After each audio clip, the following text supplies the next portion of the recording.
Good afternoon, Seafeast 2018. Mason Gray here with SixSigmaTV.net. What a wonderful afternoon it is to see how the community feels about this festival. Seafeast attendees were lucky enough to gaze at the beautiful art by local and regional artists.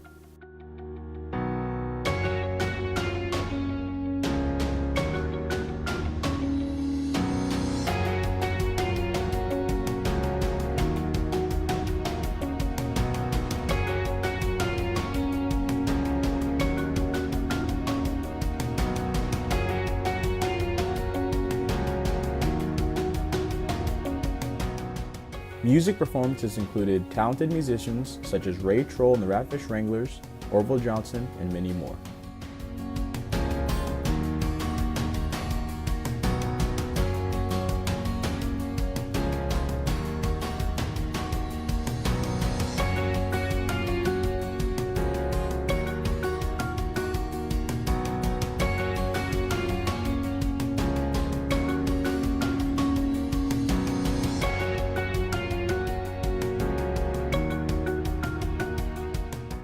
Guests were able to enjoy food from various food trucks or from Seafeed at the harbor while catching a front row seat at the oyster shucking contest.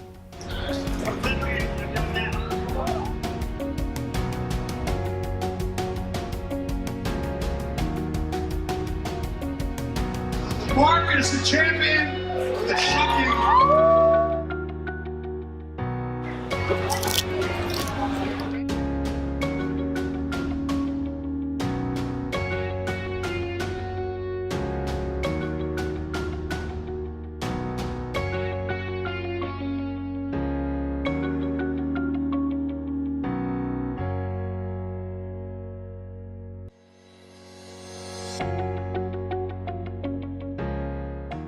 Kids had the opportunity to participate in many fun and educational hands-on activities.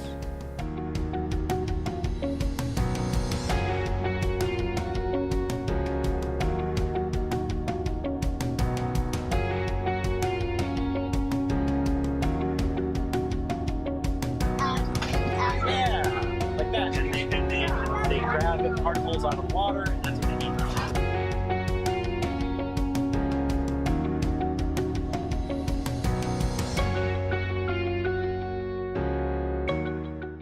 In addition to the activities, we were granted the opportunity to gain knowledge from multiple vendor booths. Hi, Mason Gray here, and I'm here with Katie Moe, and we're with the Shannon Point Marine Center. And Katie's going to tell us what we're doing down here. So, what is this venture you're on? What are you trying to get out to the public? What educational knowledge are you trying to transfer to everybody?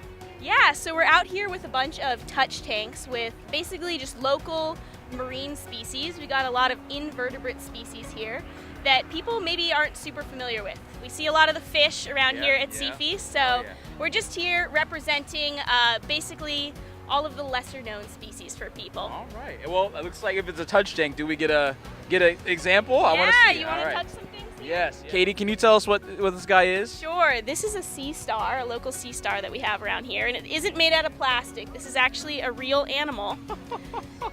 And just amazing. like you know, our sea urchin and our sea cucumber, they have tons of tiny little tube feet down along their underside. That's amazing. Yeah, really cool. We're gonna put it back because these animals do breathe the water. Yes.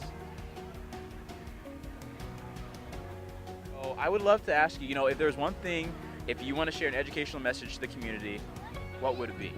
Yeah, so we're out here just really trying to introduce these species to the public. They oftentimes don't get, a spot in the news, even though they have had a lot of struggles over the past couple years. Sea stars in particular up here in Washington have had a really hard time. The population of sunflower stars went almost to zero due to wasting disease.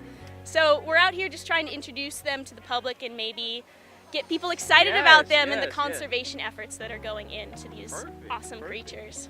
Okay, well, thank you very much, Katie. I think that wraps it up for us. Thank you. Thank you. Thank you. Awesome.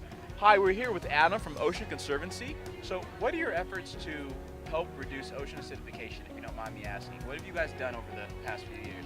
Well, ocean acidification is, of course, a very big problem, especially here in the Pacific Northwest, and there are efforts that can be taken both locally and nationally and internationally.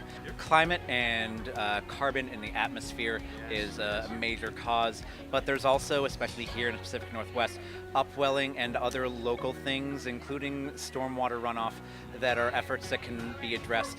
And Ocean Conservancy works with policymakers, including elected in the House of Representatives, to really accomplish studies and work on especially estuaries, of which there are many, of course, here in the Pacific Northwest, that can offer a buffer and hopefully lessen acidification.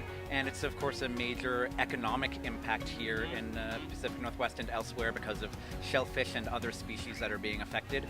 And we want to work with those shellfishermen and the people that just love eating it. Thank you very much, Adam. Thank you. Thank you. Thank you. We're here to talk about clean water today.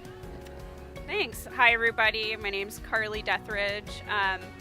At Resources, we are a local environmental nonprofit here based in Bellingham. We work in Whatcom and Skagit counties, doing everything from educating students in the K through 12 education system about water conservation and wetlands and watersheds, as well as recycling and composting and all of those things. We also work on issues to educate the community about our water resource constraints. So water is a finite resources, and Chinook runs have been declining here in Whatcom County over the last few decades. So, we've been focused on trying to get more water in streams, especially the high up tributaries or tributaries in farmland, so that are critical for where the Chinook return to spawn. So we work a lot with the community on a bunch of other projects. So. Thank you very much, Carly. That was great. Let's get a good insight on what you do at Resources. Thanks. Thank you. I'm here with Cindy from the Orca Network, and based on recent events in the Orca community, I think it's very important to talk to her about what Orca Network is doing and their efforts to help boost the populations of orcas and help sustain them in the community. So, Cindy? Thank you. Yeah, so it's been a really rough summer for the southern resident orcas, as many people are aware. J35 is one of our orcas from J-Pod who gave birth to a female calf that only lived about a half hour, and then she continued to push that calf around for 17 days. And people all over the world heard about this, and it really raised a lot of awareness about the orcas. At the same time that was happening, we had another baby from J-Pod, a 3-year-old, who was very ill, very emaciated, and that went on for months while people were trying to figure out if there was anything they could do to help her, and unfortunately she did not survive either. So both of those whales really brought a lot of attention to what's happening with the southern resident orcas, and that's something at Orca Network that we are trying to do as well, is to get the word out about what's happening and what can possibly be done to help them. So something that is happening right now is that Governor Inslee actually put together a task force back in March, and their goal is to figure out what can be done to help the southern resident orcas. So they're putting together some recommendations that they're going to be giving to Governor Inslee on what they think should happen to help these orcas recover. If you go to Governor Inslee's website, there's a section on the task force, and that's where you can comment on it. They've been having meetings since March. I've attended all of those meetings and just tried to stay plugged in with what's happening. And it's just very, very important that the public pays attention to that and comments on that so that we can get some really bold actions out there to help these orcas recover. And thank you, Cindy. You heard it. We need to sign up. We need to go to Governor Inslee's website and help out how we can. Thank you, guys. So hi, we're here with Caitlin, and we're going to talk about Students for the Salish Sea. What are you guys really driving to do? What's your goal? What's your mission? Yeah, so our mission is to spread watershed awareness through environmental justice and racial justice, all of the justices that we need in this world, and to promote just more sustainable ways of living, thinking, and promoting, watershed awareness. Awesome. And our big goal is we want to get a lot more people out involved and doing the research that they want to do and getting people's skills so that we can utilize them to do what we really need to do for this planet. Thank you. I think we got it. Thank you. Thank you very much. Thank you. We talked to the town. We had some fun.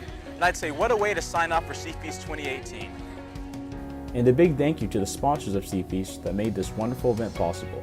We all look forward to seeing you next year.